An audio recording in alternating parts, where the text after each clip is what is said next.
گئی ہیں تیری بات کرتے کرتے. ناظرین کرام، آپ خوبصورت نعت سماعت فرما رہے تھے.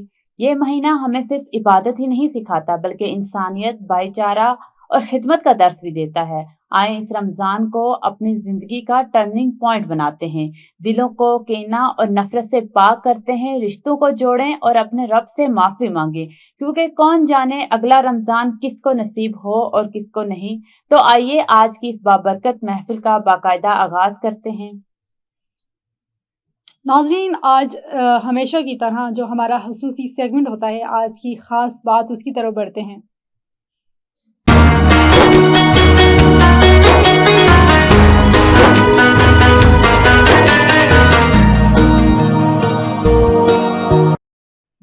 السلام علیکم ناظرین، میں ہوں آپ کا میزبان آج کی خاص بات کے ساتھ عدنان سجاد. ناظرین، آج ہم خاص بات کریں گے. رمضان المبارک کا مہینہ رحمتوں، برکتوں اور سعادتوں کا مہینہ ہے. جیسا کہ حدیث مبارکہ میں آتا ہے کہ رمضان کا پہلا عشرہ رحمت، دوسرا عشرہ معافرت اور تیسرا عشرہ جہنم سے نجات کا ہے.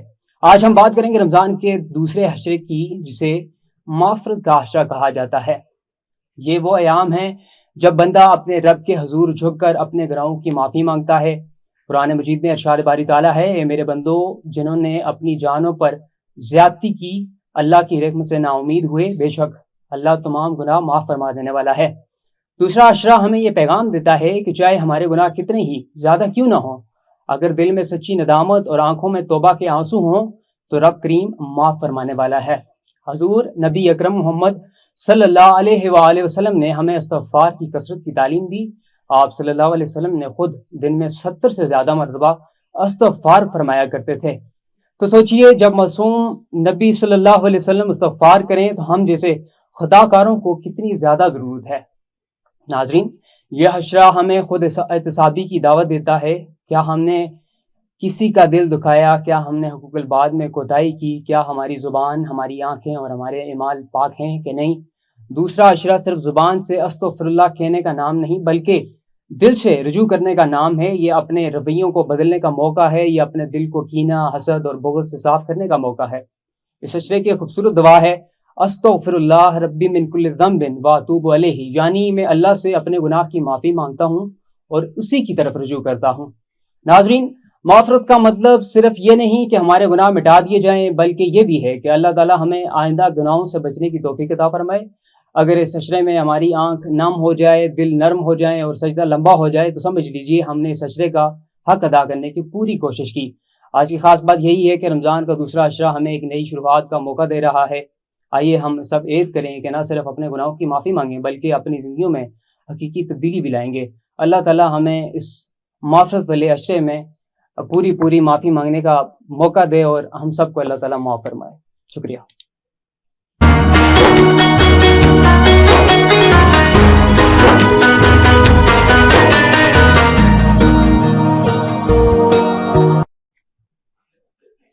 ناظرین کرام، آج ہم سنیں گے ایک ایسے نبی کا قصہ جنہوں نے ظلم و جبر کے نظام کو للکارا، ایک ایسے بادشاہ کے سامنے کلمہ حق بلند کیا جو خود کو خدا کہتا تھا.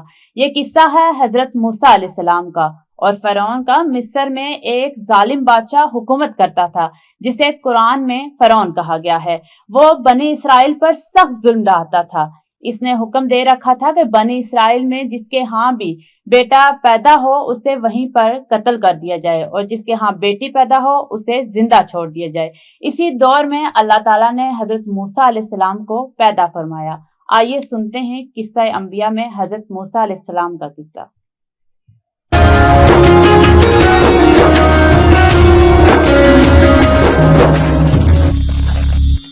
بسم اللہ الرحمن الرحیم. السلام علیکم. سیگمنٹ قصہ انبیاء میں میں ہوں منیبہ اختر. آج کے سیگمنٹ میں ہم بات کریں گے حضرت موسیٰ علیہ السلام اور فرعون کے بارے میں. فرعون نے اپنی مغرورانہ سرشت کے مطابق حضرت موسیٰ علیہ السلام کی رسالت کا مذاق اڑایا اور حضرت موسیٰ علیہ السلام پر اپنا احسان جتلایا کہ اس نے ان کی پرورش کی ہے، مصری کو قتل کرنے کا طعنہ دیا اور آپ کے پیغام کو نظر انداز کرتے ہوئے کہا، اے موسیٰ، کیا میرے سوا بھی کوئی اور رب ہے؟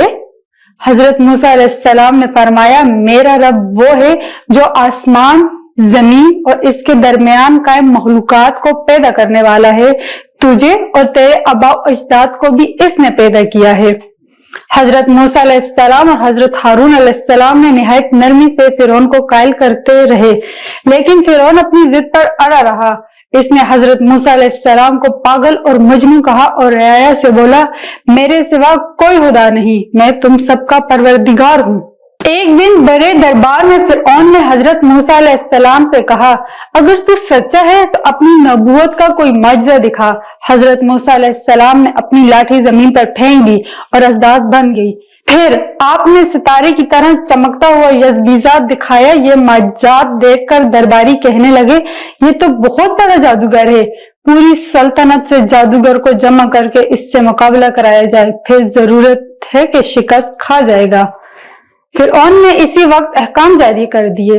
مقابلے کے لیے دربار کو خاص طور پر سجایا گیا، ہزاروں قندیل روشن کیے گئے۔ مقابلے کے وقت حضرت موسیٰ علیہ السلام نے جادوگر سے کہا تم پہل کرو۔ جادوگر نے اپنی رسیاں میدان میں ڈالی تو وہ سانپ بن گئی اور اللہ تعالیٰ نے وحی بھیجی، اے موسیٰ خوف نہ کر اور غم نہ کر، ہم تیرے ساتھ ہیں۔ حضرت موسیٰ علیہ السلام نے اپنی لاٹھی زمین پر رکھ دی، اس لاٹھی سے ایک ازداد بن کر سارے سانپوں کو نگل لیا۔ جادوگر حقیقت حال جان کر ایمان لے آیا۔ فرعون نے عذب و غضب میں دھاڑتے ہوئے کہا تم سب نے موسیٰ سے مل کر سازش کی ہے، تم لوگوں نے میری اجازت کے بغیر موسیٰ کے خدا کو تسلیم کر لیا۔ فرعون نے اس جادوگر کے ہاتھ پیر کٹوا کر پھانسی کی سزا دے دی۔ فرعون کی سرکشی اور ظلم پر اللہ تعالیٰ کا عذاب نازل ہوا۔ اللہ تعالیٰ نے اس پر جوئیں مسلط کر دی، کھانے پینے کی چیزوں میں مکھیاں پیدا ہو گئی، زمین میں جانوروں کو ہلاک کرنے والے کیڑے پیدا ہو گئے، غلہ اور اناج میں گن لگ گیا، پانی میں مینڈکوں کو افزائش نسل ہو گئی، اتنے زیادہ مینڈک ہو گئے کہ انہوں نے پانی کو ڈھانپ لیا۔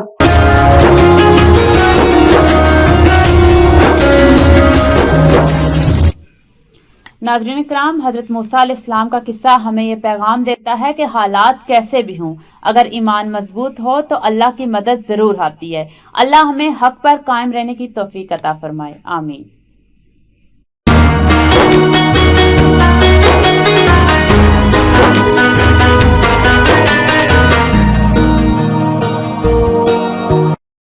آج کی بابرکت گھڑی میں ہم پہنچ گئے ہیں روزہ کشائی کے حسین لمحات پر۔ یہ لمحات صرف بھوک مٹانے کا نہیں بلکہ رحمت، شکر اور بھائی چارے کا پیغام بھی دیتا ہے۔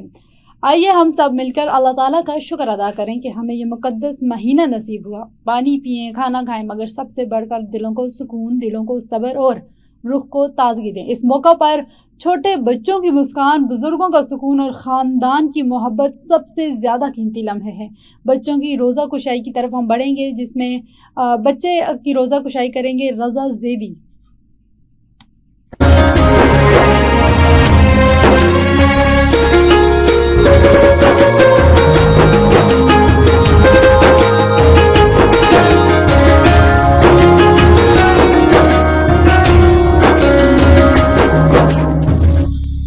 میں ہوں رضا زیدی، آپ دیکھ رہے ہیں A1 ٹی وی۔ ہم ایک مقام پر روزہ کشائی کے حوالے سے موجود ہیں۔ میرے بھتیجے نے روزہ رکھا ہے، میں ان کے گھر پر موجود ہوں، مزید اس سے جانتے ہیں کہ وہ کیا کہنا چاہتے ہیں۔ جی آج میرا روزہ تھا، مجھے بہت خوشی ہوئی۔ میرے والدہ نے میرے لیے بہت اہتمام کیا۔ صبح میں سحری میں اٹھا، پھر سحری کے بعد میں نے نماز پڑھی، پھر نماز کے بعد میں نے قرآن مجید پڑھا اور اس کے بعد میں پورا روزہ میرا بہت اچھا گزرا۔ جی، اور ان کے ساتھ ان کے بھائی بھی موجود ہیں، مزید ان سے جانتے ہیں کہ وہ اس کے بارے میں کیا کہنا چاہے گا۔ جی میں بہت زیادہ خوش ہوں کہ میرے بھائی نے آج روزہ رکھا ہے، اللہ اس کا روزہ قبول فرمائے اور ہم ساروں نے اسے گفٹ بھی دیے ہیں اور اللہ باقیوں کو بھی روزہ رکھنے کی توفیق دے۔ جی، اب بچے کے والد میرے ساتھ موجود ہیں، مزید ان سے جانتے ہیں کہ وہ اس بارے میں کیا کہنا چاہیں گے۔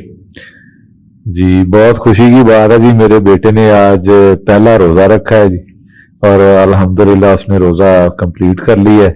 تو اللہ تعالیٰ کی ذات جو ہے نا سب کی اولاد کو، سب لوگوں کی اولاد کو نیک بنائے جی اور انہیں روزہ رکھنے کی توفیق عطا فرمائے۔ جی، جیسا کہ آپ نے سنا، ان کے والد کا کہنا ہے کہ سب بچوں کو اللہ تعالیٰ توفیق عطا فرمائے کہ وہ روزہ رکھے اور نیک عمل کرتے رہے۔ جی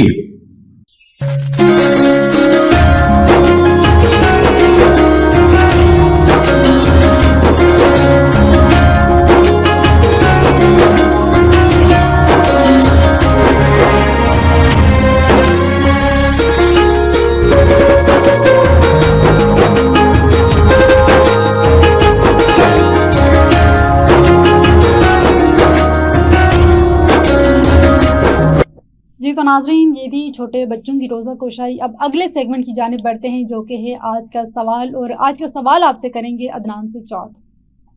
السلام علیکم ناظرین, آج کے سوال کے سیگمنٹ میں آپ کو میں خوش آمدید کہتا ہوں. رمضان کا مہینہ قرآن کا مہینہ بھی ہے. ہر روز ہم قرآن سنتے ہیں, تراویح میں کھڑے ہوتے ہیں اور کچھ آیات یاد بھی کر لیتے ہیں. لیکن سوال یہ ہے, کیا ہم نے قرآن پاک کو سمجھا؟ قرآن صرف پڑھنے کے لیے نہیں, یہ رہنمائی, فکر اور عمل کا سرچشمہ ہے. یہ ہمیں بتاتا ہے کہ ہمارے الفاظ اور اعمال کا وزن کیا ہے, دوسروں کے حقوق کا احترام کیسے کرنا ہے, صبر, شکر اور تقوی کی زندگی کیسے گزارنی ہے. تو ناظرین سوچئے, ہم روزانہ آیات سنتے ہیں جس کا ترجمہ ہے کہ اللہ کی عبادت کرو, اس کے ساتھ کسی چیز کو شریک نہ ٹھہراؤ. لیکن کیا ہم نے اپنے دل اور اعمال میں اس کی گہرائی کو اتارا؟ کیا ہم واقعی اللہ کی عبادت کو اپنی زندگی کی مرکز بناتے ہیں یا صرف رسم و رواج کے لیے پڑھتے ہیں؟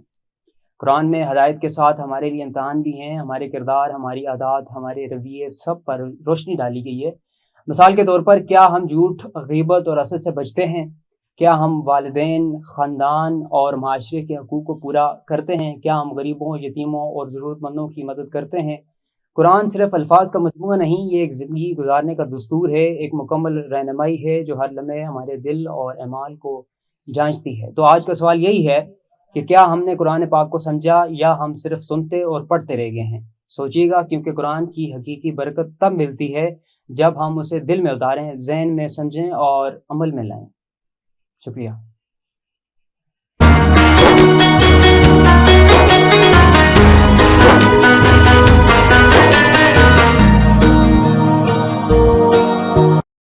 ناظرین آج کی بابرکت محفل میں ہم نے سیکھا صبر استحکامت کا درس, حضرت موسیٰ علیہ السلام, نعت رسول صلی اللہ علیہ وآلہ وسلم کی روحانی خوشبو اور روزہ کشائی کے حسین لمحے. یہ سب ہمیں یاد دلاتے ہیں کہ رمضان صرف بھوک اور پیاس کا مہینہ نہیں بلکہ صبر, شکر, دعا, نیکی اور انسانیت کی خدمت کا مہینہ ہے. آئیے اس مہینے کو عبادت کے لیے نہیں بلکہ زندگی بدلنے, رشتوں کو جوڑنے اور دلوں کو نرم کرنے کا ذریعہ بنائیں. ناظرین آخر میں ہماری دعا ہے کہ اللہ تعالیٰ آپ کے روزے قبول فرمائے, آپ کے دلوں کو سکون, رحمتوں سے مالا مال کرے اور ہمیں اپنی عبادات میں استحکامت عطا کرے. ہم سے جڑے رہیں, اپنے پیاروں کو بھی یاد رکھیں اور رمضان کی برکتوں سے بھرپور فائدہ اٹھائیں. اسی کے ساتھ ہی اپنی میزبان انیسہ سبتی اور منیبہ اختر کو دیجیے اجازت. ملتے ہیں اگلی خصوصی رمضان ٹرانسمیشن میں. اللہ نگہبان. اللہ نگہبان.